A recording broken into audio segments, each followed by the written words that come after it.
Undefeated mixed martial artist fighter Daniel Puder is stepping out of the ring and teaching everyone a new way to fight back against bullies that might just surprise you. I deal with bullying a lot because in Health Corps, which we teach teens all around the country about health. We talk them about food and exercise, but we talk about mental resilience. And bullying is a big part of what takes people down when they don't need to be. So give me some ideas. Why is this so personal to you to fight against bullying? When I was a kid, I was labeled learning disabled. So I was in the slow classes, I was the big bone kid. A lot of kids teased me because when I tried to read in class, it didn't make sense to my brain. So to help with bullying, the first thing I understood was I beat a kid up because I went to juvenile hall at 16 years old and because I was angry. Yeah. Because that's the first thing. I didn't understand, nobody ever taught me that when somebody else is picking on me and bullying me, that they're angry. They're angry at something, but they're just taking it out on me because that's what's easy for them to take it out on. So it's interesting how I transition my belief system and mindset and my emotional intelligence on how to love myself so that there is no bully existence ever in my life. So how do you teach people, young kids, especially teens, but it benefits all of us, to deal with bullies without throwing a punch? So the first thing is building our core foundation. So emotional intelligence is, a lot of time we're never taught that in school. We're never taught that from parents. So emotional intelligence. Emotional intelligence. Mm-hmm. So it's understanding oneself. Hey, you ever heard to love somebody else, you have to love yourself? Yeah, of course. So to love yourself, you have to understand yourself. And that's the emotional intelligence. When you get angry, it's not the anger of what somebody else does. That's a blame game if we just want to blame people. But it's taking accountability. It's understanding in our past experiences, maybe from 0 to 5 when our subconscious is built, how to actually understand those things that come up, the expectations we had that were taken away. Like somebody could take a toy away, right? Like just, they could rip something away. And then subconsciously, you never even know. So that's what we help people understand, how to understand what they don't know that they don't know. God bless you. He's like a teddy bear, but he's not in the ring. You should see him there. For more from Daniel Puder, download my podcast wherever you get yours. He's got wonderful things to say.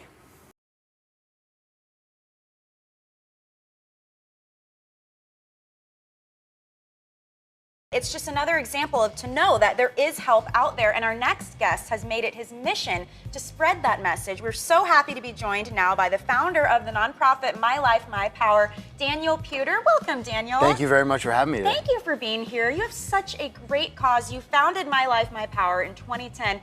But you got to tell us, because people know you from being an undefeated mixed martial arts fighter. Undefeated. Why lose? Why lose? I like this. I feel like I'm back in. I mean, people know you from that. So how did you go from that into My Life, My Power? You know, I was in special ed. They categorized me as special ed as a kid, and because I had learning disabilities, so my comprehension rate was just that much slower. So but you learned to succeed. I learned to succeed because of 3 things. I call them hope, plan, and friend. And the idea is I had the intrinsic motivation to want to do more. That's the hope. The plan is my parents, my friends, my mentors, everybody else put it together and showed me how to get. There you go. And then at the end of it, it was, well, and they wrote it down. They said, here's how you set goals. Here's how you start a business. So they gave me the actual plan. And the friend is my mentors and my friend, you know, and so those 3 things. Total badass. You know, mine as well, right? So it went from this to My Life, My Power. How did that transition happen? So somebody asked me on Facebook one day what I thought about kids committing suicide or being bullied. Yeah. I was on national TV for 8 weeks in a row, and we got over 10,000 emails from 12 different countries in the first 8 weeks. And I said, I'll come to your school if you're being bullied. Problem is, 10,000 schools, I can't go to all of them. Right. Yeah. But were you bullied ever? Yeah, I was picked on my whole entire growing up. Because which was the same as Mike Tyson. He was bullied as a kid, which not is very why nice. he got into boxing. Right? It's crazy to be able to see why people do what they do, and you grow up and then they ask you, hey, I want to come to your fight, I want to come hang out with you at your party or whatever else, and I look at them and I'm like, really? You're the same dude that bullied me. What was the experience of the bullying? Sorry. You know, they teased me, laughed at me, picked on me because I couldn't read. Like the teacher would be like, can you read? And the worst thing on earth, I don't see those words like other people see them. So when I read something and now I highlight and I can take notes, I get it. But it takes me 3, 4, 5 times to read a book if I don't highlight or do something else. Can we talk about your website? Because I was clicking around on mylifemypower.org, and it's such a resource, not only for children being bullied, but for the bullies themselves, which I think is very important. I think people overlook that. and resources for parents. You've got celebrities. I mean, tell us about the website and how it works. I'll just give you a gist of it. Every school has a couple things. They have a flyer and a poster. Don't bully, don't do drugs, don't join a gang. Right. I haven't found one that worked. I've asked every superintendent and principal across country. Sure. They have a 30-minute speaker that comes in. Don't. Right. Okay, maybe a life story. And kids rebel when you say, do not do this. Do That's not- what they So want to what do you do it. instead? So our whole thing is we go in and we inspire kids, but we have a follow-up program that's year-round. Because I figure when I leave, who's going to change that But kid? how do you inspire them? Because you have to find their passions, connect, and build that within an hour. Well, and that's what I was going to say is that so much of bullying, I think, comes from self-esteem. You know, for you with the learning disability, it's like your self-esteem is bottomed out. And I think the bullies themselves use the bullying to cover their own Give them compensation. something to redirect that energy. And I think I don't know if it's deeper or at a different level, but I go more fulfillment. I talk more about, like, if you're fulfilled inside, because if you don't have fulfillment, but you have a lot of self-esteem, then you can be an ass, right? If you have fulfillment inside, your self-esteem is going to be at a good level where you can take care of people. So I've been talking more fulfillment than. And I see you talk to law enforcement a lot too. I Yeah. saw some videos there. What type of role does law enforcement play in helping with Law this? enforcement, the National Association of School Resource Officers, I was just at their conference, and for instance, every officer, we filmed 38 of them, they want to be the mentor in schools. These officers They don't want spend to be time. seen as the enemy. No, they want to help kids. They're there. If you go to your SRO, your school resource officer, if they're security or law enforcement, if they're sworn, they want to help take you from where you're at to where you want to go. If you have a problem, if you're having issues at home, you can always go to them. Them and the counselors are the two people that are not giving you a grade in and school. I think that's so important to know is that they're on your side to help build you up. Correct. And I wonder, what type of maintenance plan do you have? Because you say you go back into the school to make sure that they're, facilitating what you've given them? Correct. So we have a monthly call with these officers that are rolling out our program. We picked officers because they're the ones that usually have to deal with the problems after. For instance, Be preventative. Yeah. So instead of dealing with a kid negatively 50 times in 1 year, I'll give you an instance. Judge Madrano in Houston, she said, hey, you know what? Instead of my kids coming back, 5-10 times in court, I want to get them in once. I want them to go through programs, so September through December. Every kid starts going through our program to change their mindset, because it's not telling them don't do this, don't do that. It's having them understand their challenges and successes, their fears they're going to go through, everything they're going to do, and write it down so they think about it long term.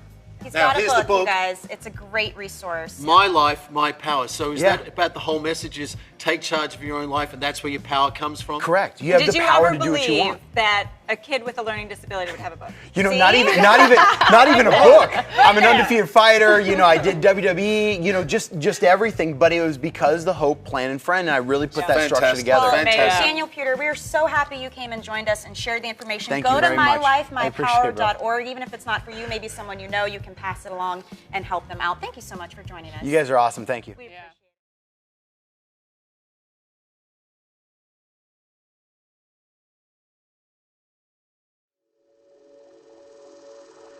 So amateur wrestling, I started training at 12 years old. My brother and I went to a camp, but then professional wrestling, I started right in WWE. Going through that, it taught me not just, getting my face pounded in by the best professional fighters in the world, but it taught me how to think.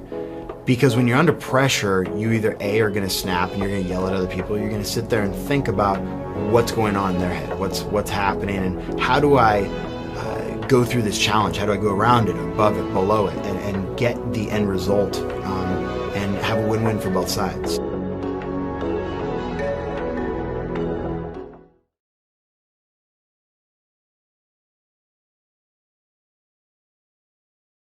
We're joined by a rising star of mixed martial arts, Daniel Pewter. Dan, you're a big guy, good athlete. Why aren't you playing football or basketball? How'd you get into MMA?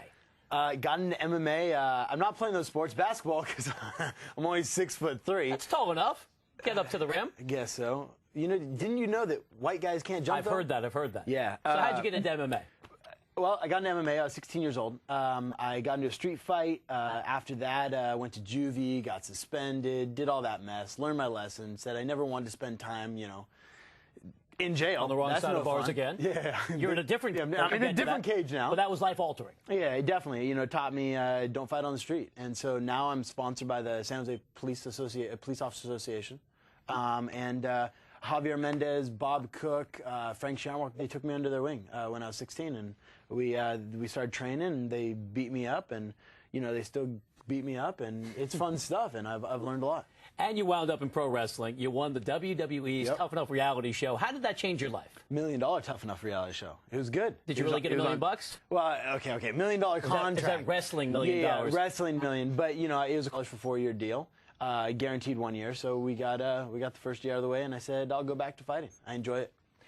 You apparently forgot, though, that wrestling is staged because there was that very famous incident with Kurt Angle. You put him in a hold. For folks who don't know, what happened? I didn't forget. I remember that it's staged, but he called me out and he wanted to do an amateur wrestling match. So I said, no problem. I key locked him, and I almost snapped his arm off. I tried, and You were trying to hurt him. Yeah, I was trying to make him tap out. And when did he realize that this was for real? When his arm was behind his back about to snap off. So, they did a really fast 1, 2, 3 count because Vince saw it in the background. Vince McMahon. Vince McMahon. P.T. Barnum of wrestling. Yeah, that guy, I'm telling you. So that was that. And now he said he would knock me out in 30 seconds, but I'm kind of, throwing him off because, I've gone to every single organization and said, I will fight Kurt Angle now, and he will not fight me. Well, you've set it up. There are reports he's going to wind up in MMA. You want to take him on in the cage. Yeah, that's what I wanted to do it since he got out of WWE, but he will not fight me. So you're saying he's ducking you? Oh, of course he's ducking me. Want to call him out right now? You can look in that camera. Yeah. He can get up in my face. He can come fight me wherever. I'm signed with an 18th-month deal with Strikeforce. And you, Kurt Angle, can get up and sign a contract to fight me any day you want. I can see why you're big in wrestling. Now, in the interest of full disclosure, I do play-by-play for Strikeforce, the organization you do are a great job. with. Thank you. That's why we're friends with MMA. So let me try to be a journalist, though, and raise some points critics have raised. What do you say to folks who think MMA is too violent? I think that we have the best sportsmanship out of any other sport. I think that 99.99% of our athletes kiss, hug, make up, hang out, have a beer after their fight, do whatever. I think that our athletes are very, very well accepted. Some of them might be a little bit on the crazier side. I'm probably on the, You're rational by comparison? Yeah, a little bit. But, That's saying something. But, we have some really good athletes, and they respect each other because we are the biggest badasses around. Okay, but we're also seeing more positive steroid tests. How big an issue is this for a growing sport? I think that, I've heard that people talk, in different sports about, why are they testing baseball all the time? Why aren't they, testing other sports? I see in mixed martial arts, guys shouldn't be doing stuff. Mm-hmm. Take freaking multivitamins, take, whatever else. You can get almost the same exact thing as steroids, legit-wise. So this is all natural. You're on the record. Yeah. And you've never had a problem? Never had a problem. And it's now all sanctioned by state governing body. You're on a Strikeforce MMA card at the Playboy Mansion. For years, that was a boxing venue. Now, mixed martial arts is there. What does that say, though, about the popularity of the sport? Big step. Huge step. We have the first mixed martial arts fight at the Playboy Mansion, which means more TV, more media coverage, hotter girls, and, the list goes on. It's going to be 12 fights, I believe, tomorrow night. And, 12 fights is usually on a card there's 10. But Scott Coker goes, let's pack 12. Big deal at the big mansion. Yeah. What's the future for you? What are your goals in this sport or elsewhere? Elsewhere, you don't even want to know elsewhere. We don't want to start with that. But the sport, I want to continue doing it. I want to become the champ wherever I'm at, whatever company I'm with. From there, I started doing a lot more motivational speaking lately, so I want to do that, and I want to, in the future, I'm going to become governor of California and president of the United States. Okay, so it's good to have very minor ambitions, and once you loosen up, I think you're going to have a big future. Thank you for taking the time. Thank you. The very reserved Daniel Puder. For more MMA coverage, keep it logged on to FoxSports.com. I'm Brian Weber. We'll see you next time.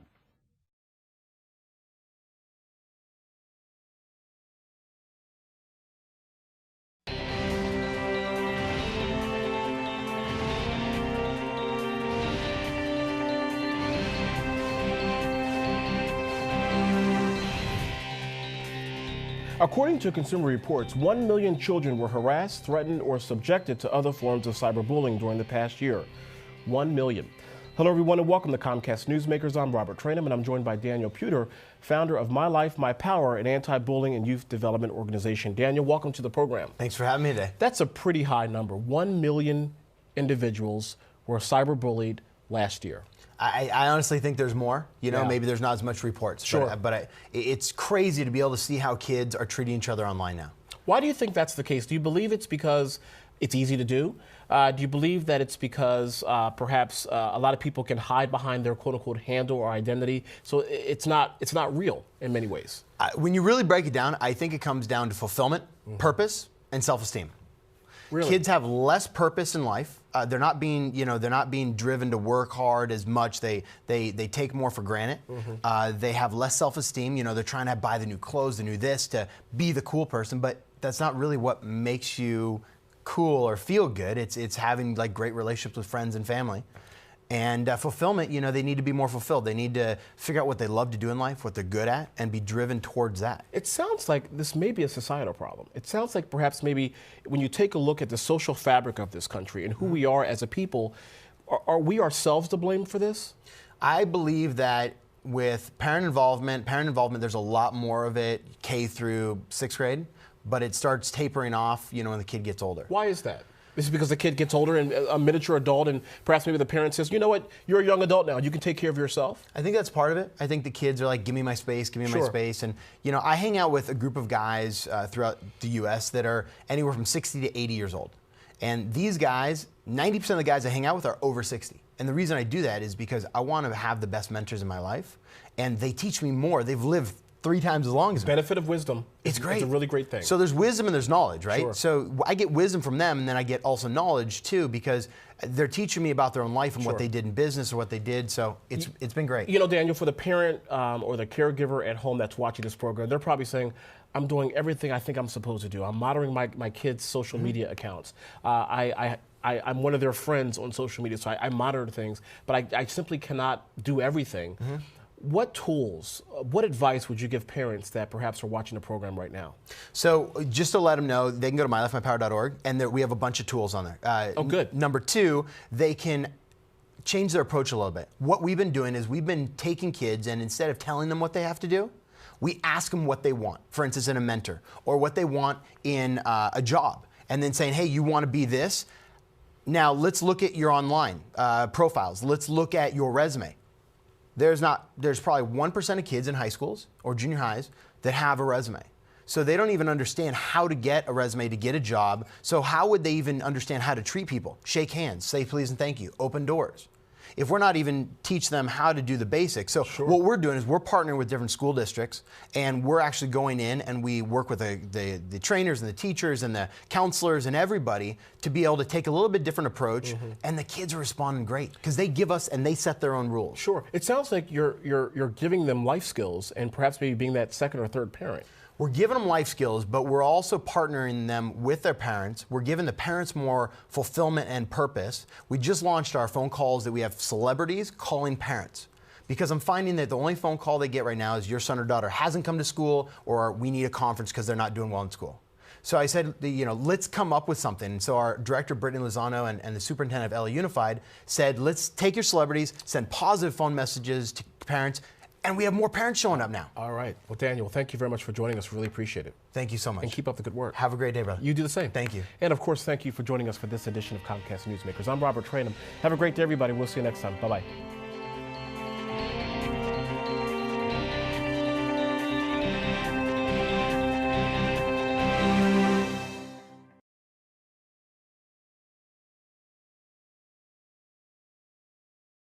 How do we create success long term?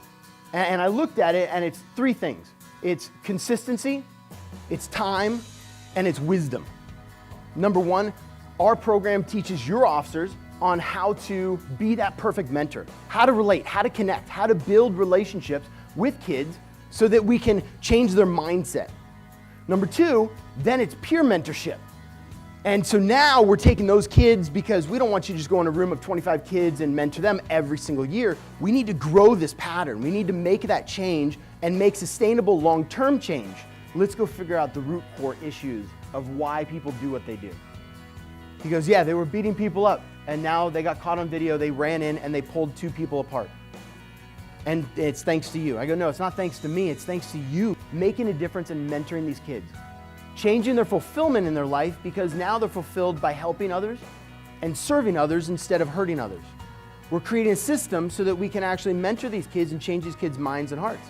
So we looked at how can we get the problems to go away? Then how can we improve? So then I said, okay, but without hope, you can't go anywhere because you don't have a plan. So how do we put a plan together? Because without hope, without a plan, you're not going to go anywhere. So let's get you hope, and then without a plan, hope is really just a false hope. Because you can hope all day, you can dream all day, but unless you get off your seat and actually go somewhere and do something, surround yourself with the right people, you're not going to get there as easy. And so I strive to be able to be that leader for our kids throughout my whole entire life. So I think the tide is starting to change. I believe that we can do this in the next year, and every single one of you, from what I've seen from every school I've been in, want to help and want to serve your kids. So I want to thank you very much for having me out today. I'm going to be doing 2 breakouts, and I really appreciate all the work you're doing. You guys are all doing amazing work. Thank you very much.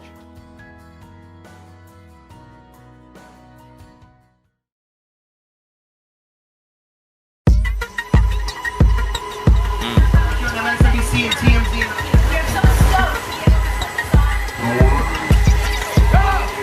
All right. Life is a game I want to play. Changing the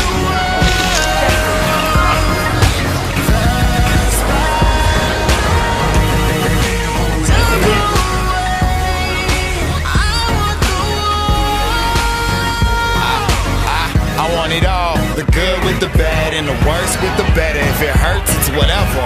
I need to know for myself. I've experienced broke. Let's experience wealth and put them bills on the shelf. One by one, they all getting paid off. Let's get some sun, girl. Tell me what them shades cause. Days off, seeing sights you ain't heard of. And I ain't worried about our lights getting turned off.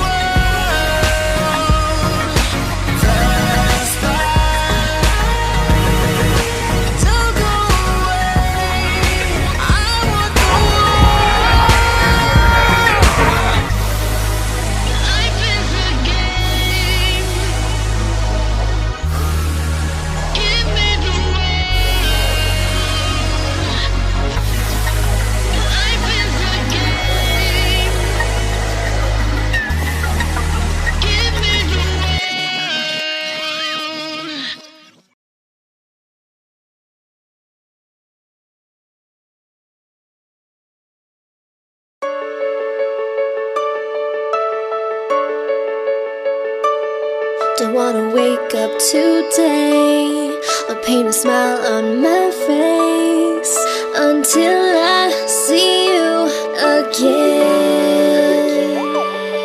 Still sleep in your clothes. Nobody knows what your angels will say.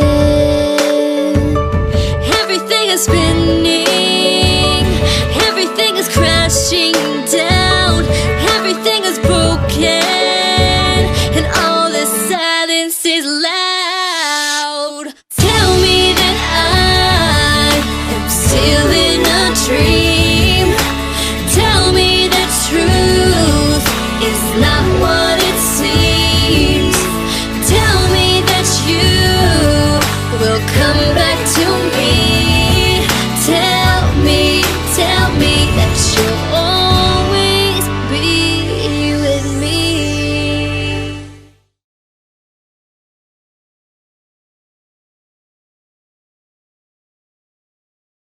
Undefeated mixed martial arts fighter Daniel Puder doesn't look like the kind of man who was bullied as a kid, but in fact, he admits to it, he was. Well, now, moved by the tragic news of recent bullying-related teen suicides, Daniel has started a national campaign called My Life, My Power. He is creating programs in high schools across the country to educate bullies and their victims about the consequences of this kind of harassment. Daniel, it's great to have you on today. Good to meet you, too. Thank you very much. All right, so let's talk about this. You have this new book coming out, but your organization is also putting together a curriculum for clubs in high schools to teach what kids should be doing, how to interact properly so bullying can be stamped out. So what's the basis, the foundation of the curriculum that you're trying to pass along? So it's high schools, junior highs, and elementaries. And what we've done is we've set up a mentor program, part of the book. It's 8 steps once a month where a mentor will go into the schools, coach the guys. So it's like chapter number one is, what do you like, what don't you like? Chapter number 2 is, what do you like in mentors? Do you have a mentor? Number 3, short-term, mid-term, long-term goals. Number 4, your fears. So we really try to help out throughout a whole year's process. And we focus on the high schools. Now, the high school kids go into the junior high and elementaries.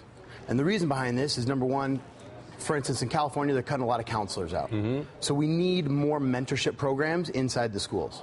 So it's a pretty easy to adapt system, and it's not in the school curriculum. It's in after school. They can pick it up during lunchtime.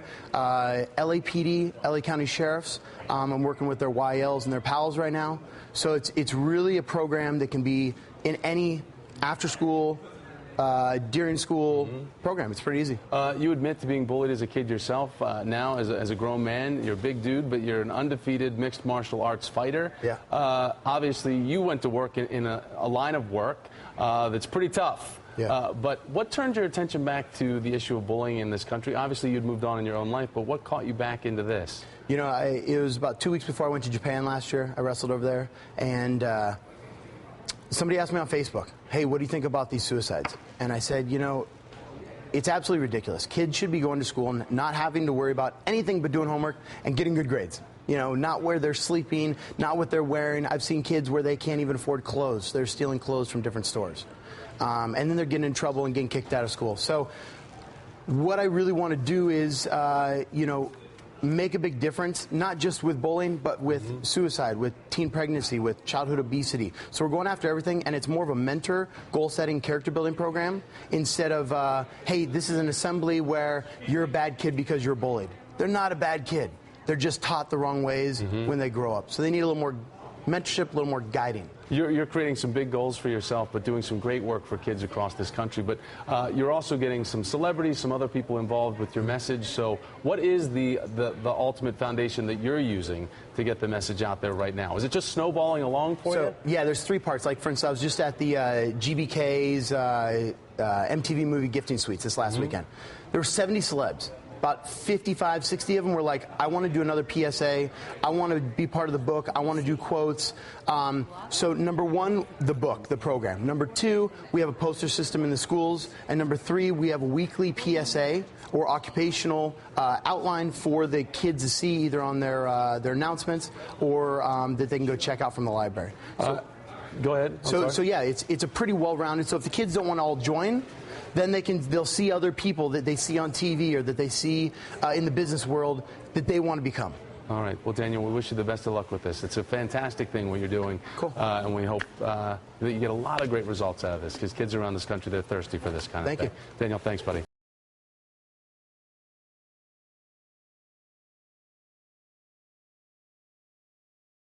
All right, so you guys have a pretty positive story for us too this morning. We do. Thank you very much for that. Yeah, we have a pro fighter in the house this morning. Yeah. Yes, we do. He's an undefeated mixed martial arts fighter and WWE's Tough Enough champion. Welcome, Daniel Puder. Hey, Hi. how are you? Welcome. Thank you for having me today. Thanks for being here. Welcome. All right, so real quick, before we get into your program and everything, it kind of lends to this story a little bit. The story we were talking about earlier, the guy on the subway platform being shoved. Yeah. You know, is that a form of bullying, would you say? I mean, yeah, I can mean, you define the guy is physically hurting somebody else. Yeah. You know, it goes into bullying, so he is technically a bully.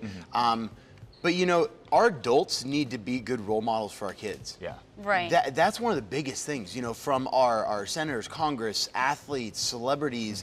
I think that's one of the biggest things that, you know, when I was a kid, I looked up to baseball. I looked up to football. Right. So it's a huge thing for every kid, and I think that adults doing that it's freaking crazy, bro. Yeah. And were you bullied as a kid, though? I was in special ed. I was the shorter, I say, big-boned kid. Oh, okay. And I just, you know, I grew up. I got good mentors, and you know, it was hard for me because I was in special ed. I had learning disability, so reading in front of people, it was very hard. I got picked on because I had to go to the special room, And, you know, after a while, it's just, you know, I mean, you just have to keep going and going because, you know, I learned big lessons. I learned how to study right. I learned how to read better. I surrounded myself with good mentors. I had great fight coaches. Right. So, did all that lead up to what you ended up doing as a career, being a fighter? Is that to defend yourself first? Was that part of it? I really just did. I didn't get in a lot of fights as a kid, but it was something that I think that just, you know, motivated me to push. Yeah. Figured I was good with my hands. I worked for Habitat for Humanity when I was a kid. I did a lot of community service. So I had really good parents that kind of guided me in the right direction. Did you see, though, coming up, did you see bully types, though, get into fighting as a chance to knock heads as opposed, because you seem to take the high road to get into it. Right. But did you see a lot of that too? So going at it the wrong way. Yeah, I saw a lot of guys that just want to prove themselves. Yeah. And that's great, you know, I mean, but you know, they don't use it for a good purpose end of the day. Yeah. So, you know, it is what it is, you know. And now you're working with kids, Yeah. and I'm an inner city girl, so you're working with kids who've been in gangs and things like that. How hard is that? Because I've gone to school with people like that. Yeah, talk about your program. I'll tell you right now, I'm working, I have the My Life, My Power youth program, but we're specifically working, we're working with everybody. I believe that kids that underprivileged, that whole concept, kids that can be underprivileged with money or with love or other things. And so somebody asked me a few weeks ago, they go, hey, I'm working with these underprivileged kids. And I go, where? And they're telling me the city. I go, so underprivileged with money. I go, I think I'd rather be underprivileged with money than love any day, because you go to some of the richest cities in the country or in the world, and the parents hire nannies to take their kids to school every day. And they don't spend that quality time and that love and care for them as much. Right. So we're working with this group of gang kids in Dallas right now. It's amazing. I'm working with the Dallas Police Department, their PAL program. Wow. Awesome officers. They're bringing us into schools. Yeah. But this one gang kid in the beginning told the cop, I don't want anything to do with you. Wow. And, to the officer. They're tough. There's some tough kids. And so officer and I working back and forth. An hour later, the gang kid does a video for the chief of the Dallas Police Department, and he goes, I want more opportunities, Chief Brown, like this from your officers. So it's awesome. Well, thank you for being here. My Life, My Power is the program. This is the book right here. Thank you, Daniel, for being here. For more on Daniel Puder and the My Life, My Power program, log on to thedbz.com. We got more of the Daily Buzz on the other side when we return. Thanks for being here. Thank you.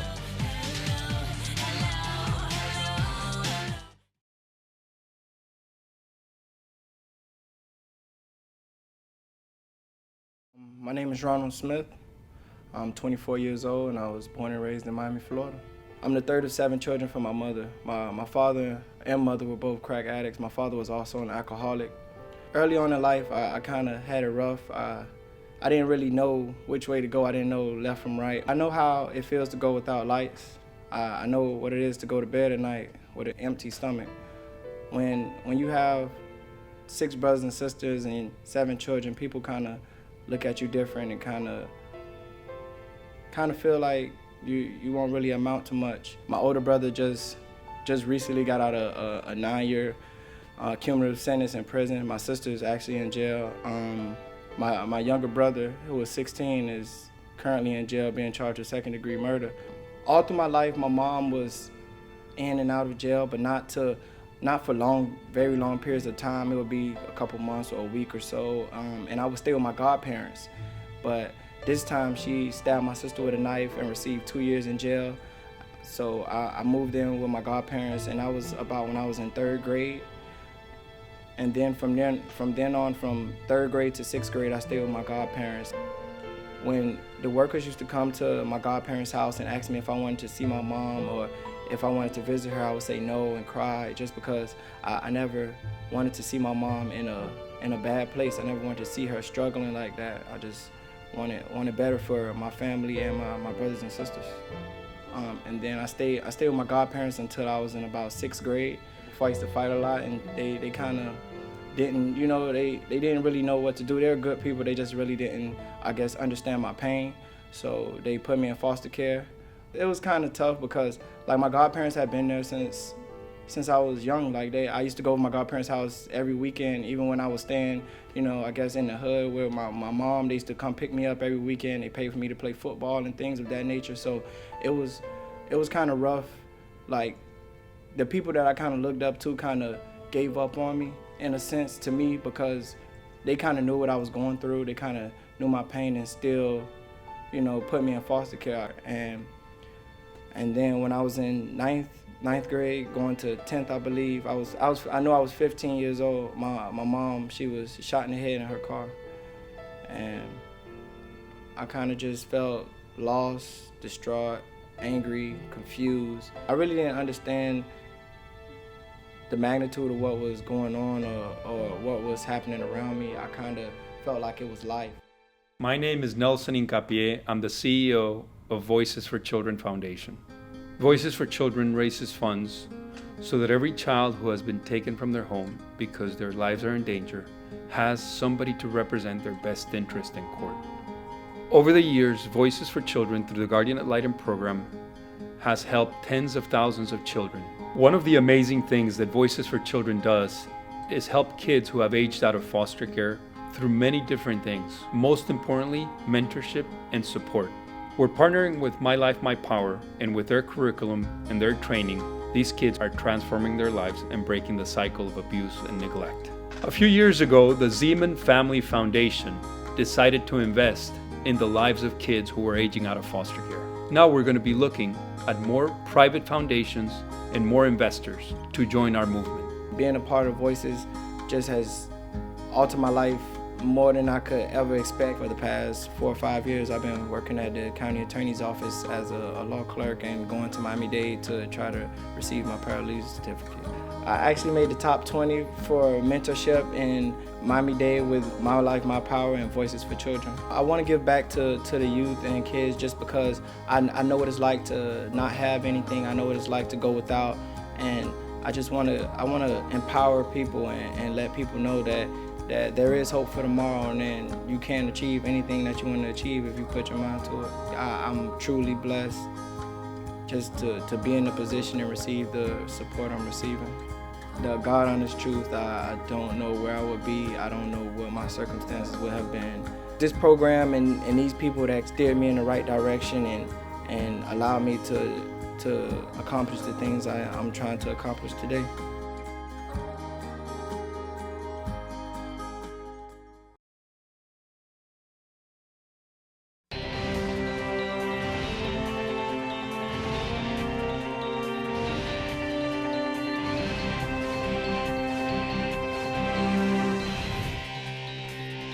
According to the Department of Education, over 1 in 4 students ages 12 to 18 report being bullied.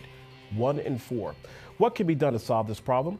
Hello, everyone, and welcome to Comcast Newsmakers. I'm Robert Trainum, and I'm joined by Daniel Puder, founder of My Life, My Power, an anti-bullying and youth development organization. Daniel, welcome to the program. Thanks for having me today. 1 in 4. That is an alarming statistic. Yeah. And I want to talk for a few moments about what is bullying, because I think it's a vague term that people may say, oh, yeah, he was bullied in the classroom, or perhaps maybe in the playground, but he'll get over it, or she'll get over it. But it's much more detailed than that, no? A bully can be somebody that goes around consistently and wants to hurt somebody, physically, mentally. And if you're bullied, it means consistency over an amount of time. So if I just pick on you once or push you around once, I'm not bullying you technically. But if I go do it to you and then them and them and them, then I can be a bully overall. So there's two kind of definitions on that. And how do we solve this problem? You have to work with the whole entire community. Being able to approach just kids, for instance, and then if the kid's home life or community or whatever is teaching them something different, it's very, very hard because kids learn from older people. They learn from what they see. So what I hear you saying is that this is much more bigger than just one individual. It perhaps is the community that has to get involved, and the community has to solve this problem collectively. Yeah. I've seen kids become bullies or pick on other people based upon a family member dies. There's drugs and alcohol in the family. They're being bullied. They're being maybe jumped into a gang, or they're being picked on themselves, or there's a bunch of different reasons. They want to feel better because something's going on. Maybe they don't feel included. So to be able to go after just the kids that are bullying, which are a very small part of the community, you really have to teach everybody, and that's what we're doing is being able to teach everybody, hey, let's build relationships. So let's be specific here for a few moments. To the teacher out there, to the parent, to the neighbor, to the caregiver, to the student out there, how can you treat this problem or solve this problem? So what we do is we ask kids questions. My philosophy is to go in, instead of telling kid, here's a flyer, don't bully, or at the end of the day, here's a 0 tolerance, now you're gonna be suspended, arrested, or expelled. My idea is asking the kids what they want in mentors. That's the first thing I open up with. Every kid I've worked with goes, I want somebody that's caring, loving, honest, on time. Okay, so why are you doing the bad situations? There's a disconnect, but they want something. No kid has ever said, I want to be jumped into a gang, or I want to be beat up, or I want to be sold crack, so I can be a drug dealer. Nobody's done that. So it sounds like the kid wants love and affection and attention, just some nurturing. Opportunity. Yeah. They want something. So we've been... And the bullying, I'm sorry not to interrupt, and the bullying is probably a byproduct of them acting out because they don't have that at home. Correct. They don't have love, or they don't have a family at home. They don't have a dad, a mom that cares for them. A family member could die. Like somebody they just, like my grandma, for instance, I love her to death. And I do pictures and put her in MMA gloves, but I don't, if I'm 10 years old and somebody dies compared to if I'm 30, I don't know how to deal with my emotions. So we're teaching the kids by asking them the right questions, talking about personal branding, cyberbullying. Would you, if you were manager of a company in 10, 20 years, would you hire a 16-year-old if they were putting negative stuff online? You know what's interesting, Danny? We got about 40 seconds left. You mentioned cyberbullying. That's very, very important, especially in this day and age. No, 100%. I think that I've heard stats where companies now are going on to online more than anything else, looking at what you put online and hiring you based upon that. So asking kids, hey, you want to be a vet in 30 years, in 20 years, or 10 years? If you're a vet, would you hire another kid that has partying pictures online, that has negative, that's talking crap to other people? Would you do it? And they're like, every kid never heard yes. It's always no. I don't want somebody to work for me like that. All right, thank you very much. Keep up the good work. Thank you very much. And thank you for joining us for this edition of Comcast Newsmakers. I'm Robert Tranum. Have a great day. Bye-bye.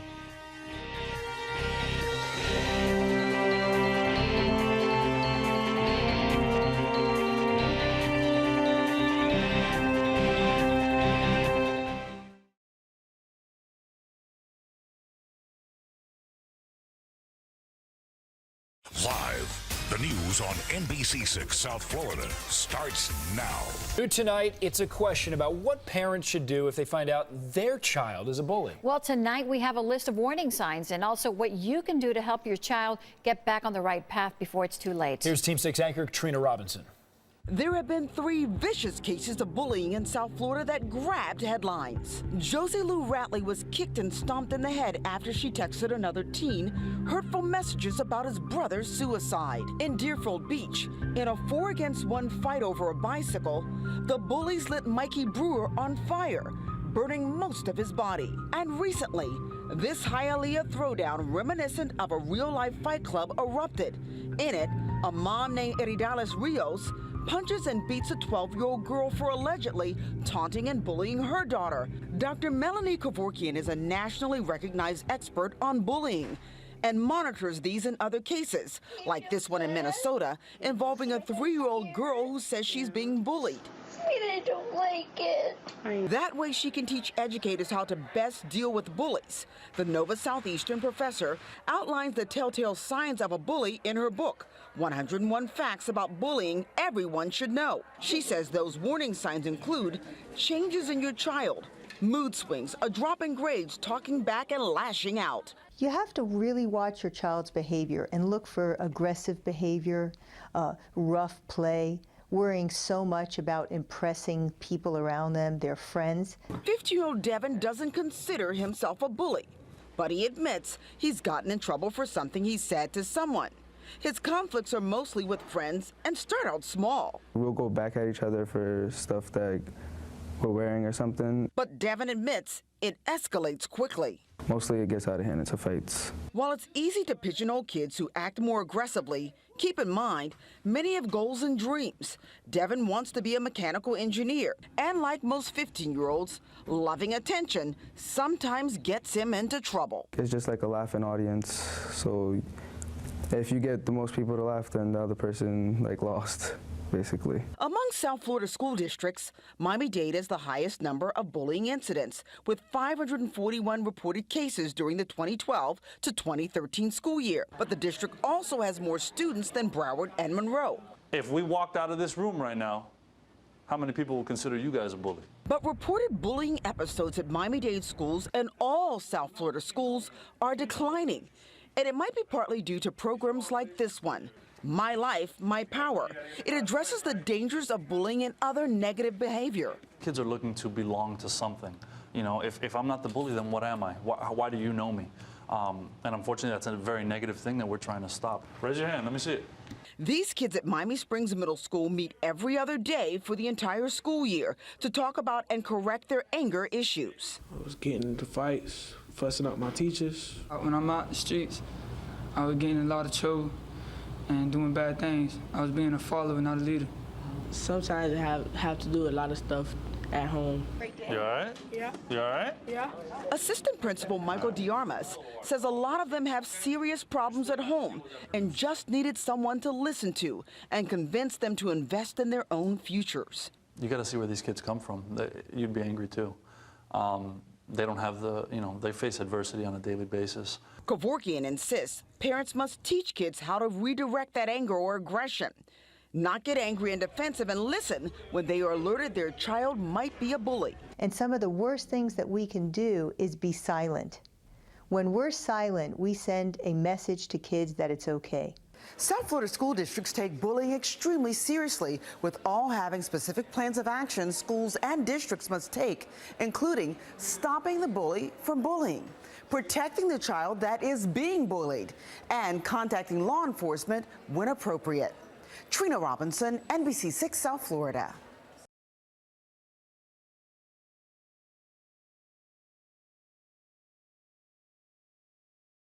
All right, we are nearing the end of our trip to Dallas, Texas, but let me tell you, it has been such an awesome experience. We started off this morning, we went and trained at the Dallas, Texas Police Headquarters, which was great. Daniel Puder, James Ream, and Peter Hirsch, they all spoke, did an awesome job. We got great responses from all of the officers. We've got to get this into schools, kids, adults, everybody. It's about impact. I want to actually create something to solve the problem. It's really about your community. It really is. It's about your community's future. After that, we came over to one of the PAL locations, and Daniel Puder actually spoke in front of the kids. I think they were like first grade, probably through 5th grade, and they had so much fun. Like, they were jumping up and down, they were doing clapping games, and the kids were like totally interacting like Superman, Batman. But we got awesome responses from the kids as well. When somebody opens a door for you, you say thank you, right? Yeah. Think with this wristband. Every day you wear it, you say something nice to somebody. One of your classmates, say thank you, or please, or great job, or open something.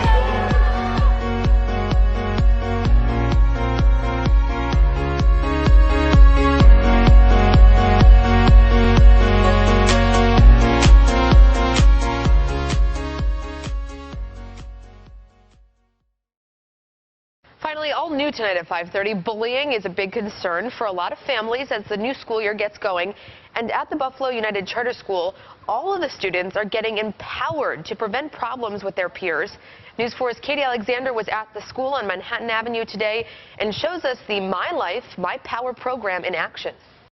Class has been back in session here at Buffalo United Charter School for a couple of weeks now, but this week the students are learning lessons that should last a lifetime. If you love life, say, oh, yeah. These students are loving life and themselves, getting a better idea of who they are, what they want to be, and how to be better team members, thanks to the My Life, My Power program. We're around the country in 32 states and 10 countries right now, and we're just changing people's lives at a very young age. Standing at the gym at Buffalo United Charter School as the 3rd and 4th graders go through this program, it's clear changing lives can be a noisy process. But that's how this works. My Life, My Power gets the kids talking to each other, connecting, and asking the big questions like, what is your vision? What is your purpose? And how can I support you? Make them feel it, get them to experience it, get them to come together as a team and do something. We want to really empower and inspire them. The men leading these talks are big guys who can be big inspirations for these kids. Both are pro wrestlers. I won $1 million Tough Enough on WWE, and I'm an undefeated mixed martial arts fighter.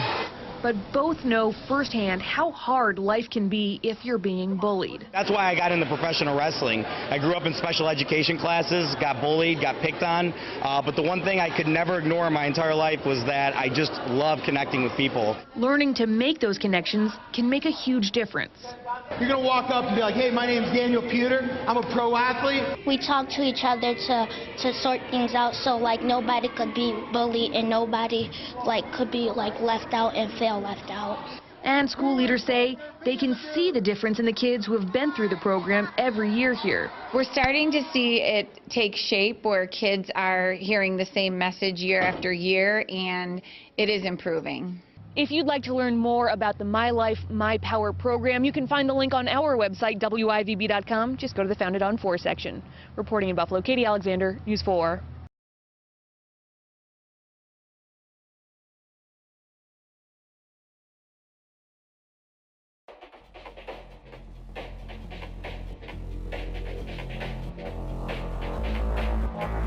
Pewter just volunteered to get in the ring. Yeah, Daniel Pewter, a cage fighter from the Ultimate Fighting Championship. Well, I know this kid's got a background in fighting in cages and UFC and whatnot. But he's got a G-lock test. He's trying to get a G-lock on angle. I got on TMZ in the beginning and I said, I will come to your school. Here's my email address if you are being bullied. So, why don't we just say, you know, anybody that's getting bullied in the whole U.S. can shoot me an email, and I'll go down, I'll fly into a school, and we'll go talk to the bullies for you. You're serious? I'm dead serious. You're serious? I'm dead serious. Because success is what happens to you. Significance is what happens through you. Undefeated mixed martial arts fighter Daniel Pewter doesn't look like the kind of man who was bullied as a kid, but in fact, he admits to it, he was. Well, now, moved by the tragic news of recent bullying-related teen suicides, Daniel has started a national campaign called My Life, My Power. 160,000 kids stay at home every day because they're being bullied at school. 7,000 kids drop out of school every day in America. Imagine a world where we could cut the bullying, the dropouts, the prison population, the gangs, the drugs, and major challenges that we have in our country and in our world by 50% by doing one thing, which is focusing on significance.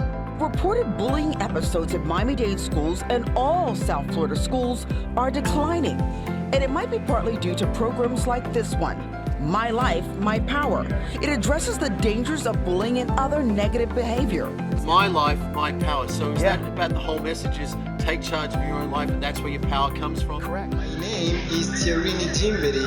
I am a Burundian and I am actually working with young people with My Life, My Power programs. My life is my power. As I'm living today, I have the power. Today, I can do anything. So to be able to see my perception now, my perception on life is how can I be grateful for everything? You're significant because it is what happens through you every single day on how you make an impact to fight for our future.